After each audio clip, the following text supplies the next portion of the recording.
What is up, you guys? Marty McFly coming at you, bringing you guys the merch. Today, we're going to talk about none other than some of the pioneers of the new wave of American heavy metal. This is Lamb of God. This is the Record Store Day 2021 July release. I know I should have talked about this a long time ago, but I finally had a couple days off from work where I really thought about what kind of videos I wanted to do, and I realized that I never got a chance to discuss this one. Doing these videos for me is just a side project. It's a nice hobby. You get to meet some cool people, talk about metal, talk about merch, and for me, it's just a nice distraction from everything that's going on right now. So this is none other than, for me, my favorite Lamb of God record, next to Ashes of the Wake and Resolution. I know I just said some big words right there, but it's okay. I love Resolution. I know it didn't get the love it probably was due. It's a longer album. There's a lot of long tracks on there. But I mean, Cheated and King Me, it's two of my favorite Lamb of God songs of all time. Anyway, I digress. My first introduction to Lamb of God was this record, As the Palaces Burn, and that is this right here. It finally got the vinyl pressing it deserved. If you're not familiar with Record Store Day, haven't heard about it up to this point, what it was designed to help out the smaller independent record stores. And basically, a couple days a year. This year you had July and June. You also have Black Friday coming up soon. But basically, they're going to do a lot of these represses, maybe bands that have never had the vinyl treatment before. And they're going to give it the vinyl treatment. There's a lot of picture discs. I mean, if I see one more David Bowie copy, I'm probably going to scream. But yeah, they're going to do represses of everything that doesn't need to be repressed. So you're going to have David Bowie and what other bands, I mean, there's going to be 9,000 copies of Prince, things that we probably don't need, but they're there anyway, and people go crazy. They either buy them for themselves or they'll buy two copies, put it on eBay, and mark up the price 150%. What I say about that, I mean, it is what it is. It does clog up the record store and the vinyl pressing factories, so it causes that a little bit of an issue, but if anything, it's keeping our record stores alive, so if it does help out the little businesses, I'm all for it. I picked this up from Kingfish Records Record Store Day in July of 2021. It was the last copy. I slept in, didn't really want to get up too early, but when I found out that Record Store was doing a vinyl pressing of As the Palaces Burn, I knew I had to have it. I slept in a little bit, so I was probably, if they sell out, they sell out, and I'll just buy it from eBay one day. But they had one copy left, so thank you to the guys at Kingfish Records in Clearwater, Florida for having the last copy. I picked this up, put it on the vinyl player immediately, and fell in love with it. The sound is super clean. Sounds like it was pressed and made yesterday. I mean, I was a little nervous because I listened to it on CD for the longest time. That's how I was introduced to it. Before, like, LimeWire downloading, I got it on CD first. And honestly, the vinyl treatment sounds super crystal clear. All the bass, all the drum riffs, all the drum kicks, all the guitars, leads, and Randy Blythe's lyrics all sound super crystal clear. So again, this is As the Palaces Burn. My favorite song from this record is still Ruin. But all the way from Ruin to Blood Junkie and Vigil, fantastic record. If you listen to Lamb of God, you haven't heard this yet, you need to. Belongs in anyone's collection if you're a Lamb of God fan, especially with the new wave of American heavy metal. This is one of the albums that started it all. So very happy to have a vinyl copy of this finally. Again, I'm still glad Record Store Day exists. I looked at the ones for Black Friday. There's nothing I really want. Glad to have this in the collection finally.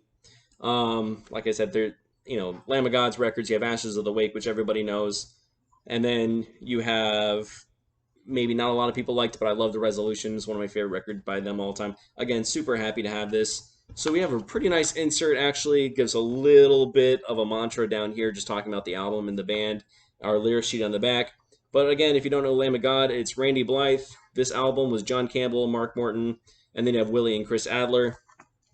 And then inside, we're going to have the vinyl record itself. We have another really nice in sheet here. And we have some interviews up here. And then they have, who their thank you notes are and everything like that.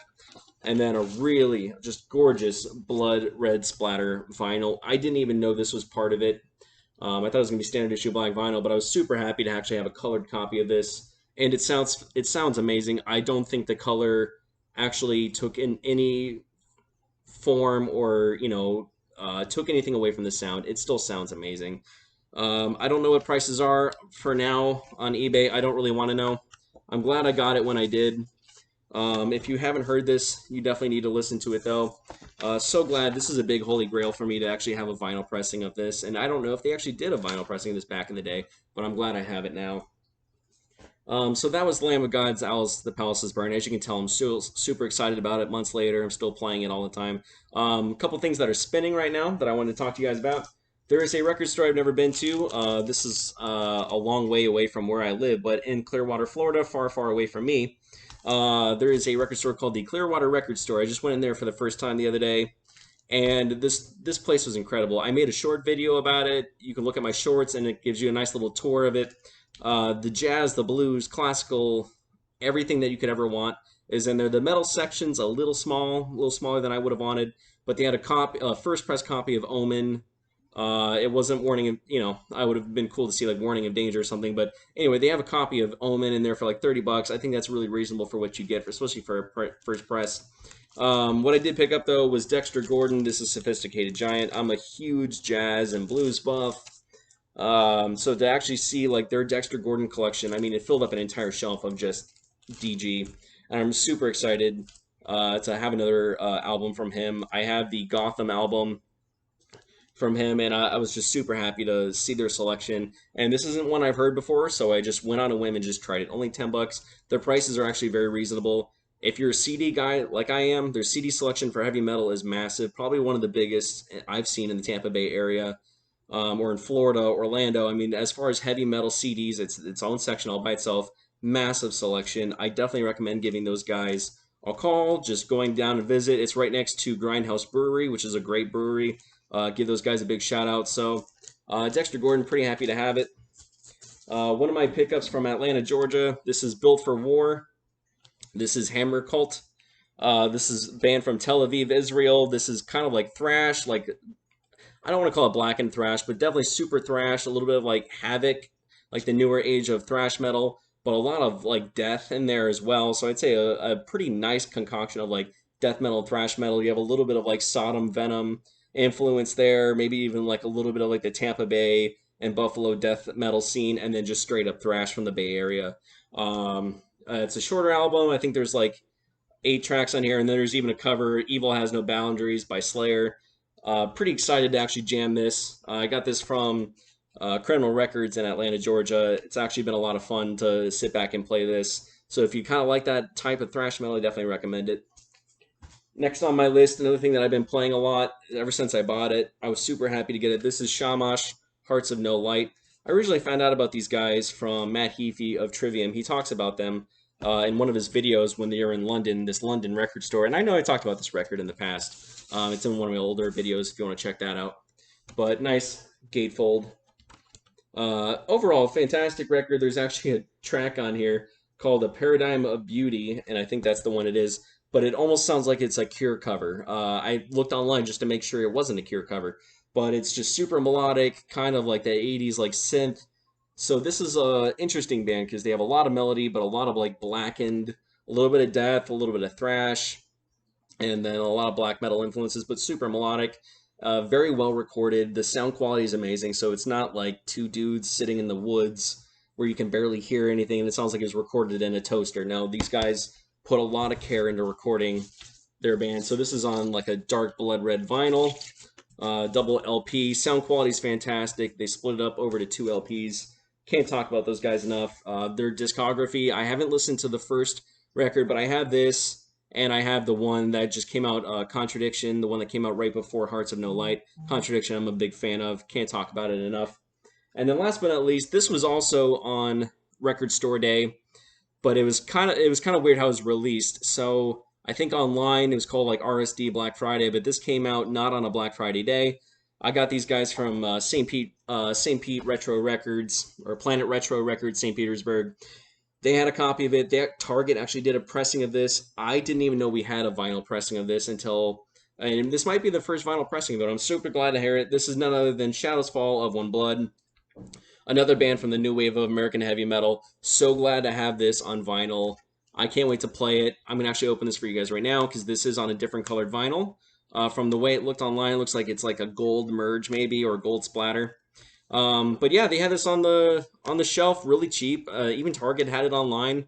I was actually going to pre-order it from Target, but I figured it'd be easier just to pick it up in a store. So this is kind of like a weird Black Friday RSD thing, but it wasn't released on RSD, but it was released online, and then Target and a few others. So let's open this bad boy up. So this is actually like a nice maroon colored vinyl. Very beautiful custom inserts. Shadows Fall of One Blood, if you know, you know. This is one of the first albums where you actually have Brian Fair. The first record that Shadows Fall did actually has Phil Labonte from All That Remains on there. So this has actually been redone on CD a few times. I'm actually super happy to have this on vinyl. Can't wait to jam it. But the different thing about this is when Brian Fair gets in, you start to have a little bit more melodicism. That first record with Phil Labonte, it's super gruff and heavy, but they still do a lot of acoustics. This is starting to include that more Brian Fair type era of Shadows Fall. You start getting a lot more acoustics, a lot more melody, just pounding riffs. This is just straight up thrash metal mixed with like new wave of American heavy metal. Super happy to have that on vinyl. If you know Shadows Fall, you know this is no different. This belongs in their discography. Super happy to have that. And that's kind of what I've been jamming right now. I made a bunch of videos this week all at once because I know it's going to be a while before I get to make any more, so I'll try and release these a little slowly. The Limax Spooky Town Village is coming up nicely. I got 3 pieces this year to kind of add to my huge village. I got the Whiskey Town, or the Spooky Town Whiskey, Evil Spirits Whiskey Distillery, which I made a little short video about that. I got the Ghostwriters Antique Bookstore, and then I got the record store, the Zombie Records is just, if you're watching this channel, you know why I got that. Overall, 3 pieces came out fantastic. I had to get them all online. The record store I actually got from Amazon. The other 2 I bought from Michaels. I think they're all sold out now, but if you find it, pick it up because these are probably not going to last long on the shelves. My Michaels right now, I checked out. They're basically downsizing. The Halloween section is like clearing house, unfortunately.